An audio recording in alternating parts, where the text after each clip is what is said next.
Baby girl welcome ಮಾಡ್ತಾ ಇದೀವಿ. ಅದಕ್ಕೆ ತುಂಬಾನೇ ಒಳ್ಳೆ ಡೆಕೋರೇಷನ್ ಮಾಡಿದ್ವಿ. ಬನ್ನಿ ಹೇಗೆ ಮಾಡೋದು ಅಂತ ನೋಡ್ಕೊಂಬರೋಣ.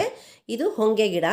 ಈ ಹೊಂಗೆ ಗಿಡದ ಎಲಿನೇ ನಾವು ಅದರಿಂದ ಡೆಕೋರೇಷನ್ ಮಾಡ್ತಾ ಇದೀವಿ. ಈಗ ಎಲೆನ ಕಟ್ ಮಾಡಿಕೊಂಡು ರೆಡಿ ಮಾಡಿ ಇಟ್ಕೊಂಡಿದ್ವಿ. ಈಗ ಅದನ್ನೆಲ್ಲ ಕಟ್ ಮಾಡ್ತಾ ಇದ್ದಾರೆ ನೋಡಿ. ಈ ಕಡೆ ರೋಸ್ ಪೆಟಲ್ಸ್ ಎಲ್ಲ ಬಿಡಿಸಿ ರೆಡಿ ಮಾಡಿ ಇಟ್ಕೊಂಡಿದ್ದೀವಿ.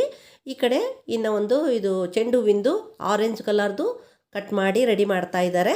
ಆಮೇಲೆ ಇಲ್ಲಿ ಹೊಂಗೆ ಹೂವು ಕಟ್ ಮಾಡ್ತಾ ಇದ್ದಾರೆ. ಇಲ್ಲಿ ಯೆಲ್ಲೋ ಕಲರ್ದು ಹೂವನ್ನ ಕಟ್ ಮಾಡಿ ರೆಡಿ ಮಾಡ್ತಾ ಇದ್ದಾರೆ. ಈಗೆಲ್ಲವೂ ರೆಡಿ ಮಾಡಿ ಇಟ್ಟಿದ್ದಾರೆ ನೋಡ್ರಿ. ಇವಾಗ ಡೆಕೋರೇಷನ್ನ ರೆಡಿ ಮಾಡಬೇಕು. ಅದು ಇವರಿಬ್ಬರೇ ನೋಡ್ರಿ ಮಾಡಿರೋದು, ಎಲ್ಲ ಕಟ್ ಮಾಡಿ ರೆಡಿ ಮಾಡಿರೋದು. ಅದ್ರ ಜೊತೆಗೆ ನಾವು ಆರ್ಟಿಫಿಷಿಯಲ್ ಹೂವು ಮತ್ತು ಇದು ಒಂದು ಮಿಶೋದಿಂದ ತರಿಸ್ಕೊಂಡಿರೋಂಥ ಮ್ಯಾಟು, ನಾವು ಮಾಡಿರೋಂಥ ನೀಲಿ ಕಲರ್ದು ಇದು ಇದೆ ನೋಡ್ರಿ. ಮಿಶೋದಿಂದ ತರಿಸ್ಕೊಂಡಿರೋಂಥ ಮ್ಯಾಟ್ ಇದು. ಇದನ್ನು ಫಸ್ಟು ಬಾಗಿಲು ಎಂಟ್ರೆನ್ಸಿಗೆ ಹಾಕ್ತಾಯಿದ್ದೀವಿ ನೋಡ್ರಿ. ಇದು ಬೇಕು ಅಂತಂದರೆ ನಿಮಗೆ ಲಿಂಕ್ನ ಕೊಡ್ತೀನಿ, ಬೇಕು ಅಂತಂದರೆ ಕಳಿಸ್ತೀನಿ ನಿಮಗೆ ಲಿಂಕ್ ಬೇಕಂದರೆ. ಇದನ್ನು ಎಂಟ್ರೆನ್ಸಿಗೆ ಹಾಕಿದ್ದೀವಿ. ಆಮೇಲೆ ಒಳಗಡೆ ಬಾಗಿಲು ಒಳಗಡೆ ನಾವು ಮಾಡಿದ್ವಂತ ಇದು ವೆಲ್ವೆಟ್ಟಿಂದ ಮಾಡಿರೋಂಥದ್ದು, ಮನೆಯಲ್ಲೇ ಮಾಡಿರೋಂಥದ್ದು ಇದು. ಇದನ್ನು ನಾವು ಒಂದೊಂದಾಗಿ ಈ ಬಾಗಿಲಿಂದ ಹಿಡಿದು ದೇವ್ರ ಮನೆ ತನಕ ನಾವು ಅದನ್ನು ಇಡ್ತಾಯಿದ್ವಿ.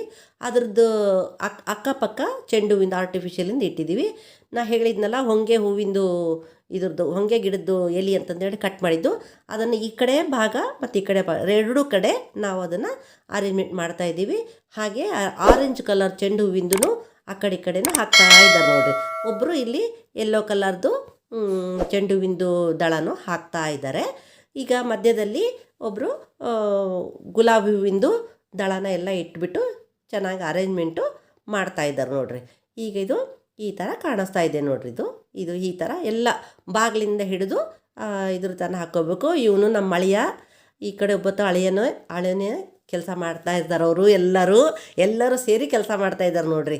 ಈ ಕಡೆ ಒಬ್ಬತ್ತ ನಮ್ಮ ಈತ ಸಣ್ಣ ಮಗ, ಈಕಿ ಮಗಳು, ಸಣ್ಣ ಮಗಳಿಕಿ ಎಲ್ಲರೂ ಸೇರಿ ಕೆಲಸ ಮಾಡ್ತಾಯಿದ್ರು. ಇವ್ರು ನಮ್ಮ ಬೀಗರು ಎಲ್ಲರೂ ಸೇರಿ ಅರೇಂಜ್ಮೆಂಟ್ ಮಾಡ್ತಾಯಿದ್ದಾರೆ. ಹೊರಗಡೆ ಎಂಟ್ರೆನ್ಸಿಗೆ ಹಾಕಿದ್ವಲ್ಲ ಮ್ಯಾಟು, ಅದಕ್ಕೆ ಹೊಂಗೆ ಹೂವಿಂದು ಸುತ್ತಲೂ ಹಾಕ್ಬಿಟ್ಟು ನಡುಕ್ಕೆ ಯೆಲ್ಲೋ ಕಲರ್ದು ಹಾಕಿ ರೆಡಿ ಮಾಡಿ ಇಟ್ಟಿದ್ದೀವಿ.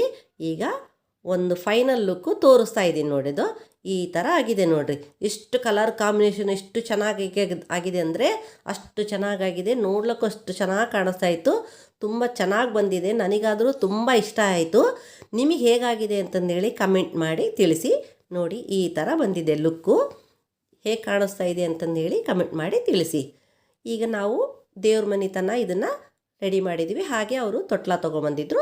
ಆ ತೊಟ್ಲಕ್ಕೂ ಇದೆಲ್ಲ ಡೆಕೋರೇಷನ್ನು ಮಾಡಿದ್ದೀವಿ ನೋಡ್ರಿ. ಬೆಲೂನು, ಹೂವು, ಆರ್ಟಿಫಿಷಿಯಲು ಇದೆಲ್ಲ ಹಾಕ್ಬಿಟ್ಟು ತೊಟ್ಲನ್ನ ರೆಡಿ ಮಾಡಿದ್ದೀವಿ. ಈಗಿದು ಫೈನಲ್ ಲುಕ್ಕು ತೋರಿಸ್ತಾ ಇದ್ದೀನಿ ನೋಡಿರಿ. ಹೇಗಾಗಿದೆ ನೋಡಿರಿ. ತುಂಬ ಚೆನ್ನಾಗಾಗಿದೆ ಅಲ್ಲ, ಎಷ್ಟು ಚೆನ್ನಾಗಾಗಿದೆ ನೋಡ್ರಿ ಇದು. ಈಗ ನಾವು ಈಗ ರೂಮ್ನ ರೆಡಿ ಮಾಡಬೇಕು. ಬೇಬಿ ಗರ್ಲ್ ಅಲ್ಲ, ಅದಕ್ಕೋಸ್ಕರ ನಾವು ಪಿಂಕ್ ಕಲರ್ದು ಇದನ್ನು ತೊಗೊಂಬಂದಿದ್ದು. ಇವ್ನು ಸಣ್ಣ ಮಗ, ಇವನು ಎಲ್ಲ ರೆಡಿ ಮಾಡಿ ಹಾಕ್ತಾ ಇದ್ದಾನೆ ನೋಡ್ರದು. ಇವನು ಹಾಕ್ತಾ ಇದ್ದಾನೆ. ಈ ಕಡೆ ಒಂದು ಬೆಲೂನಿಗೆ ಪಿಂಕ್ ಕಲರ್ದೇ ಸ್ಯಾಟಿನ್ ಟೇಪು ತೊಗೊಂಡು ಬಂದಿದ್ವಿ. ಅದನ್ನೆಲ್ಲ ಕಟ್ಟಿಬಿಟ್ಟು ಮಧ್ಯದಲ್ಲಿ ಅದನ್ನು ಸ್ವಲ್ಪ ಕಟ್ ಮಾಡ್ಕೊಂಡು ಎಳಿಬೇಕು. ಎಳೆದ್ಬಿಟ್ಟು ಬೆಲೂನಿಗೆ ಹತ್ತಿರ ತನಕ ತೊಗೊಂಡು ಬರಬೇಕು. ಅದನ್ನು ಅಲ್ಲಿ ತನಕ ತೊಗೊಂಡು ಬಂದು ಒಂದು ಕತ್ರಿ ತೊಗೊಂಡು ಈ ಥರ ಪ್ರೆಸ್ ಮಾಡಿ ಬಿಟ್ಬಿಟ್ರೆ ಈ ಥರ ರಿಂಕಲ್ಸ್ ಬರುತ್ತೆ ನೋಡ್ರದ. ಈ ಥರ ಬರುತ್ತೆ. ಇದನ್ನು ಗೋಡೆಗೆ ಬೆಲೂನ್ ಊದು ಹಾಕೊಂಡ್ರೆ ಈ ಥರ ಮಾಡ್ತಾಯಿದ್ದಾನೆ. ಈಗೆಲ್ಲ ಬೆಲೂನೆಲ್ಲ ರೆಡಿ ಮಾಡಿ ಇಟ್ಟಿದ್ದೀವಿ ನೋಡ್ರಿ. ಈಗ ಇದಕ್ಕೆ ಒಂದು ಡಬಲ್ ಟೇಪ್ ಗಮ್ ಹಚ್ಚಿಬಿಟ್ಟು ಇದನ್ನು ಮೇಲ್ಗಡೆ ಅಂಟಿಸ್ಬೇಕು. ಗೋಡೆಗೆ ಅಂಟಿಸಿದ್ರೆ ಎಲ್ಲ ಚೆಂದ ಕಾಣಿಸ್ತದೆ. ಈಗ ಅವನ್ನೆಲ್ಲ ರೆಡಿ ಮಾಡಿದ್ದು ತೋರಿಸ್ತೀನಿ ನೋಡ್ರಿ. ಇದು ಬೆಡ್ಡು, ಇದೆಲ್ಲ ರೂಮೆಲ್ಲ ಅರೇಂಜ್ಮೆಂಟ್ ಮಾಡಿದ್ವಿ. ಇದು ಬೆಲೂನೆಲ್ಲ ಮೇಲೆಲ್ಲ ಅಂಟಿಸಿದ್ದೀವಿ ನೋಡ್ರಿ. ತುಂಬ ಚೆನ್ನಾಗಿ ಕಾಣಿಸ್ತಾ ಇದೆ. ಈ ವಿಡಿಯೋ ಇಷ್ಟವಾದಲ್ಲಿ ಲೈಕ್ ಮಾಡಿ, ಶೇರ್ ಮಾಡಿ. ಹೆಚ್ಚಿನ ವಿಡಿಯೋಗಳಿಗಾಗಿ ನಮ್ಮ ಚಾನಲನ್ನು ಸಬ್ಸ್ಕ್ರೈಬ್ ಆಗಿ.